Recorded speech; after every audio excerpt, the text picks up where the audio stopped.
भारत में लोकसभा चुनाव 1 तारीख को खत्म हुआ। चुनाव खत्म होते ही गोदी मीडिया ने जिस तरह से एग्जिट पोल की रिपोर्ट भारत की जनता को परोस रहे हैं, उसमें भाजपा को 400 पार दिखा दिया। गोदी मीडिया इतनी उतावली नजर आई भाजपा के लिए, जहां मुश्किल से लोकसभा के 4 सीट है, वहां 8 सीट भाजपा की झोली में डालते चले गए। देश के हालात पर गोदी मीडिया कभी अपना मुंह नहीं खोले। देश के युवा क्यों बेरोजगार है, महंगाई में बेतहाशा वृद्धि क्यों हो गई, गरीब क्यों और गरीब होते चले गए, देश के धन्ना सेठों की पूंजी में कैसे बेतहाशा वृद्धि हो गई, धन्ना सेठों की 16 लाख करोड़ कैसे माफ कर दिए गए, शिक्षा, स्वास्थ्य और बुनियादी सुविधा से गरीब क्यों वंचित हो गए। ढेरों बातें हैं जो जनता को बताई जा सकती थी और सरकार को यह बताया जा सकता था कि जनता ने आपको गद्दी क्यों सौंपी है। पर गोदी मीडिया, जो असल में समाज की हकीकत दिखाने के लिए बनी है, वो अपने जवान से साहेब का तलवा चाटते नजर आ रहे हैं। अब जनता जनार्दन ने अपना जनादेश दे दिया है, उसके बाद भी गोदी मीडिया साहेब की चरण वंदना में कोई कोर कसर बाकी नहीं छोड़े हैं। असल में शायद उन्हें लगने लगा है कि साहेब गए तो हड्डी और बोटी की जो आदत पड़ गई है वह कैसे पूरा होगा। साहेब से ज्यादा चिंतित गोदी मीडिया नजर आ रही है। यही वजह है कि राहुल गांधी ने गोदी मीडिया को चम्मच और चमची नाम से उन्हें नई उपाधि दे दिए, पर उन्हें कोई फर्क नहीं पड़ा और गोदी मीडिया बड़ी तेजी से, फुर्ती से अपनी वफादारी दिखाते हुए 2024 के चुनाव में भाजपा को लगभग विजेता घोषित कर दिए, जिसे देखने के बाद राहुल गांधी ने साफ कह दिए कि यह मोदी पोल है।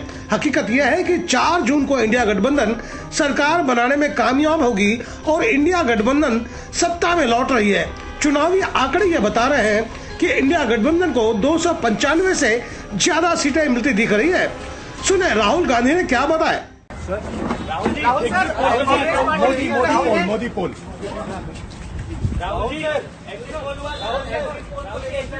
इसका नाम एग्जिट पोल नहीं है ब्रदर, इसका नाम एग्जिट पोल नहीं है, इसका नाम मोदी मीडिया पोल है। ये मोदी जी का पोल है, फैंटेसी पोल है उनका। कितनी सीटें आ रही हैं आपके हिसाब से? सरकार बन रही है। सिद्धू मूसेवाला का सॉन्ग सुना आपने? 295। भाजपा की जहां नींद और चैन हराम हो चुकी है, वहीं गोदी मीडिया की भी सांसें फूल रही है, यह सोच के कि अगर सरकार गई तब वह तलवा तो मिलेगा नहीं जिसे चाटने पर हड्डी और बोटी की जुगाड़ हो जाया करती थी। कहीं ऐसा ना हो कि सरकार बदली तो जनता उनसे हिसाब पूछने लग जाए कि इतने ज्यादा तलवे क्यों चाट रहे थे और जनता को क्यों गुमराह किए, क्यों चोर को साहूकार बता रहे थे, क्या खुरचंद तुम भी चाटे। बस और 2 दिन फिर पूरा पिक्चर साफ दिखेगा कि गोदी मीडिया सही थे या राहुल गांधी ने मोदी पोल कहा था वह सच था। बस चंद घंटे का इंतजार है, तब तक कुर्सी बचाने के लिए क्या क्या चाल भाजपा चलती है वह देखते रहे।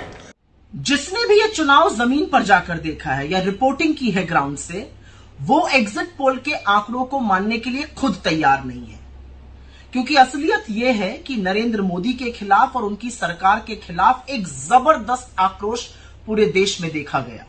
युवा उद्वेलित रहा और यही नहीं, वो गुस्से से भरा हुआ था। आम व्यक्ति बेरोजगारी और महंगाई से जूझकर, त्रस्त होकर, कमर कसकर उन्होंने बदलाव के लिए वोट दिया है।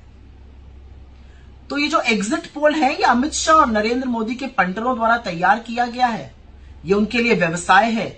इससे अपना वैसे ही मनोरंजन करिए जैसे किसी मनोरंजन के कार्यक्रम के साथ करते, और उतने ही वेग से खारिज भी करिए जैसे किसी झूठी और फर्जी खबर को किया जाता।